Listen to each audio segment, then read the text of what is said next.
Hallo, en ek hoop dit gaan goed met jou daar vanmôre.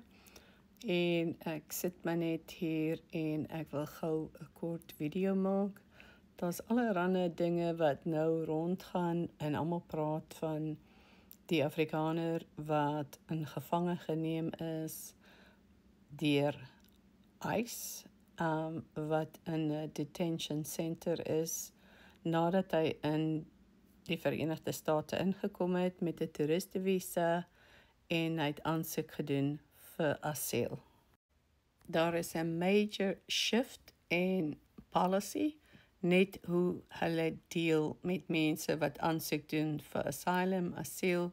Hierdie mense word nou, sodra hulle aansoek doen, gesoek en in detention gesit tot hulle case voorgekom het. So dit maak dit 'n heeltemal 'n ander saak.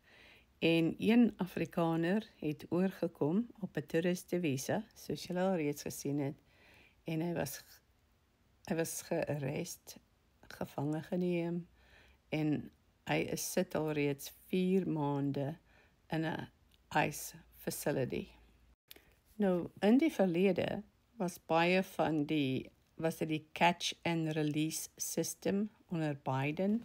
Mense het oor die grens geloop en dan het hulle asiel geclaim en dan het hulle gehelp, basies gehelp om aansoek te doen, gedokumenteer, en dan het hulle gelos tot hulle verhoordatum voorgekom het. So dit is hoe dit altyd was, maar dit is nie meer so nie.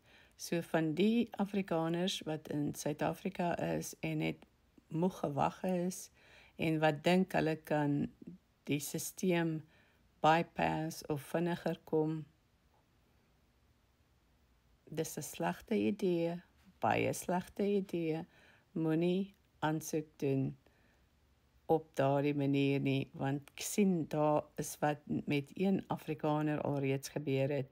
En daar mag baie Afrikaners weet wat ons nie eens van weet nie. Ek weet van Afrikaners wat alreeds aansoek gedoen het vir asylum, maar hulle wag al jare. Nie 1 jaar nie, nie 2 jaar nie, 3 jaar. Net vir 'n verhoordatum. So please note, I am not an attorney. I don't give legal advice. I'm not your attorney, not at all. I'm not your attorney, I'm not an attorney. I don't give legal advice. The information on this channel, all of it, is just for entertainment and education and fun. And you should always research information for yourself. Or if you want to do a major move, as jy iets groot wil doen, then you should always hire your own immigration lawyer. Those lawyers here in Texas cost anywhere from $250 to $450 an hour. So if you find one that's willing to help you, you should most definitely be sure that you have somebody that you checked out with the Texas Bar Association. Make sure that they call the Texas Bar Association to learn more about their license, information, complaints, and so forth. Onder Border Proklamasie 10888 het hulle totaal dit gesuspend. Jy kan nie meer by 'n port of entry inkom en sê ek wil asylum claim nie. Dit was altyd so, maar alles het verander onder Trump. So jy kan dit glad nie doen nie. Jy wil dit nie doen nie. Jy gaan dit nie doen nie. As jy wil veilig wees. Want jy kan nie die stelsel jip of bypass nie. As jy wil aansoek doen na die Verenigde State, dan is die enigste maniere wat jy dit kan doen, reg nou, is deur 'n werksvisa, familie-immigrasie, like chain migration, en dit vat jare. dis 'n slegte idee. Ek weet, want ek weet ook van families wat jy hoor, as jy 'n migrant is, hoor jy van familielede wat aansoek gedoen het en 15, 20 jaar wag. Dis 'n baie lang proses. Die beste proses is om deur 'n werkspermit aansoek te doen of die refugee program, maar die refugee program het 'n limiet. Dit is ook so dat van Desember 2025 is daar ook 'n indefinite hold op elke asielaansoek op 'n I-589. En niemand weet hoe lank dit gaan vat nie. So hierdie cases gaan almal op 'n case-to-case basis gereview word, maar daar is 'n indefinite hold. Dit beteken bes moontlik, ek meen, dit kan al die tyd vat wat Trump in office is. Dit kan die volgende hele 3 jaar vat, want sy eerste jaar is nou op, maar dit kan nog 3 jaar vat, en daarna, as daar nog 'n Republican inkom, kan dit nog 4 jaar vat. Dit kan vir ewig so wees, wie weet.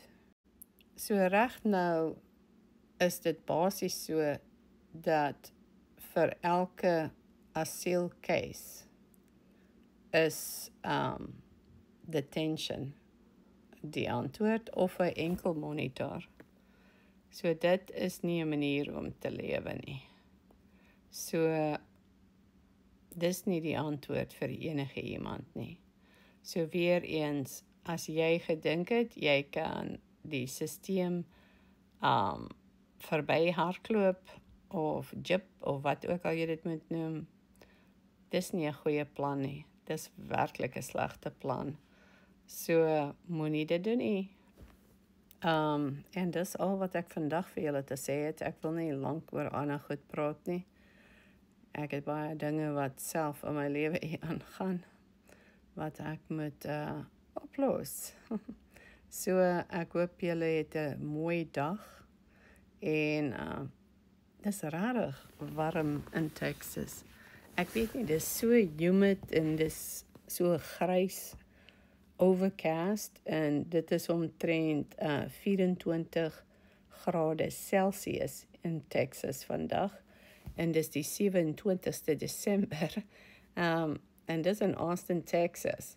Gister was 'n lieflike sonskyndag, amper soos in herfs.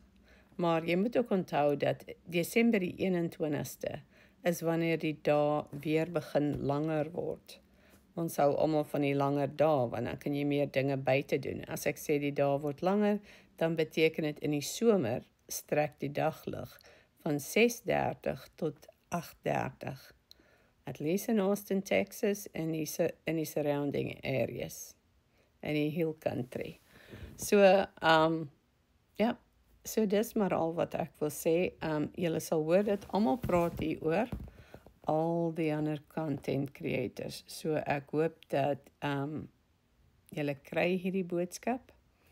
En as jy gedink het om hiernatoe te kom op daardie manier, wil ek jou discourage en sê, that's a bad idea. So don't do anything like that.